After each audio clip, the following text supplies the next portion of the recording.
like setting up, okay? It's too late. The recording started. They're all seeing you copy a PNG of the stickman. Oh, okay. This is how the command scheduler works, all right?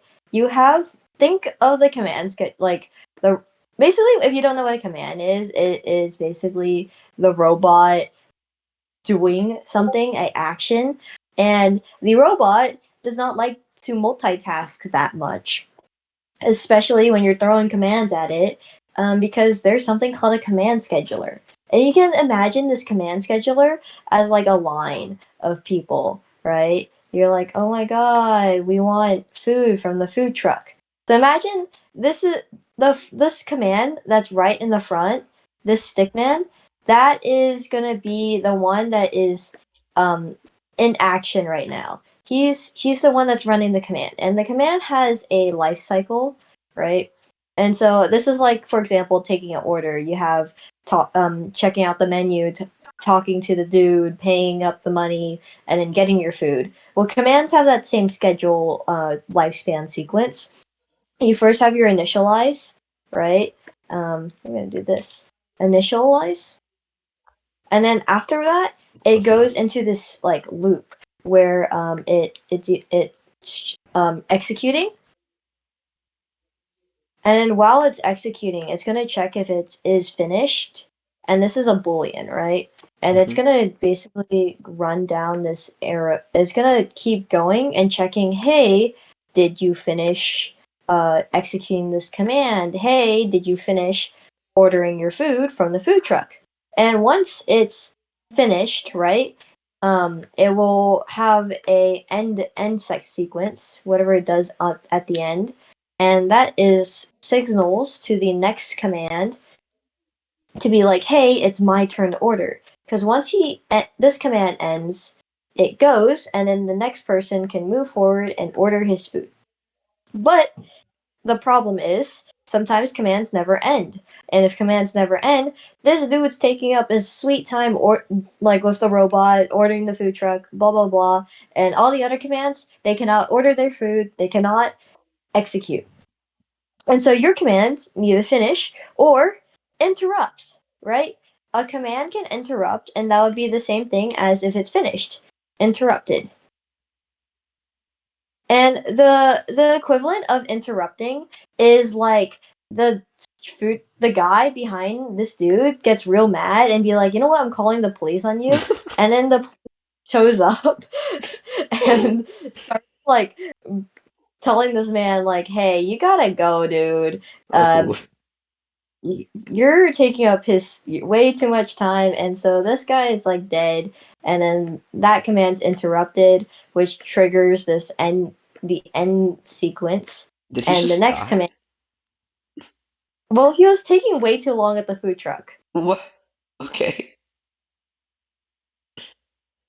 and so now he goes, and now the next command can out order, and that is basically dumbing down what the command sequence is. Something else you should know is that this entire loop, this checking, is happening every 20 milliseconds. And especially this ending part, like making sure the command ends, is very important for command parallel commands and command groups, right? That's when the commands you're chaining a bunch of commands together to form a more complex task. Okay, command groups, right? Command groups. We're gonna go refer back to the taco truck analogy. Command groups are, think about them as group of people, right?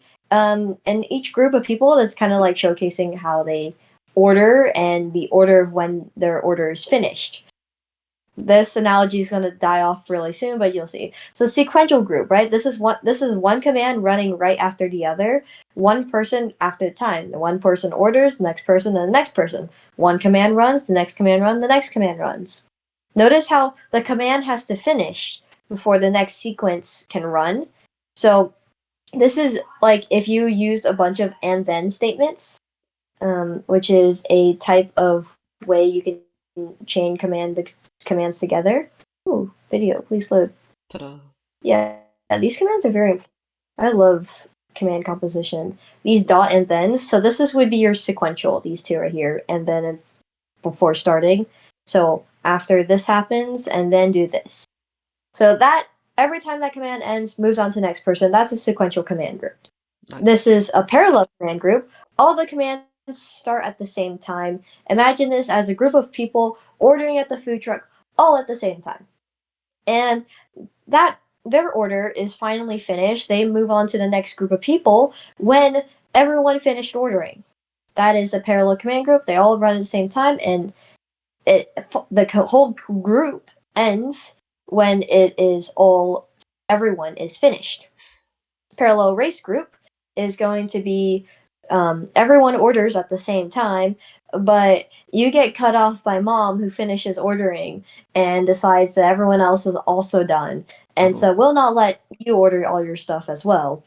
So that ends and then moves on to the next group or the next command in the sequence, because first person to finish, that is all finished.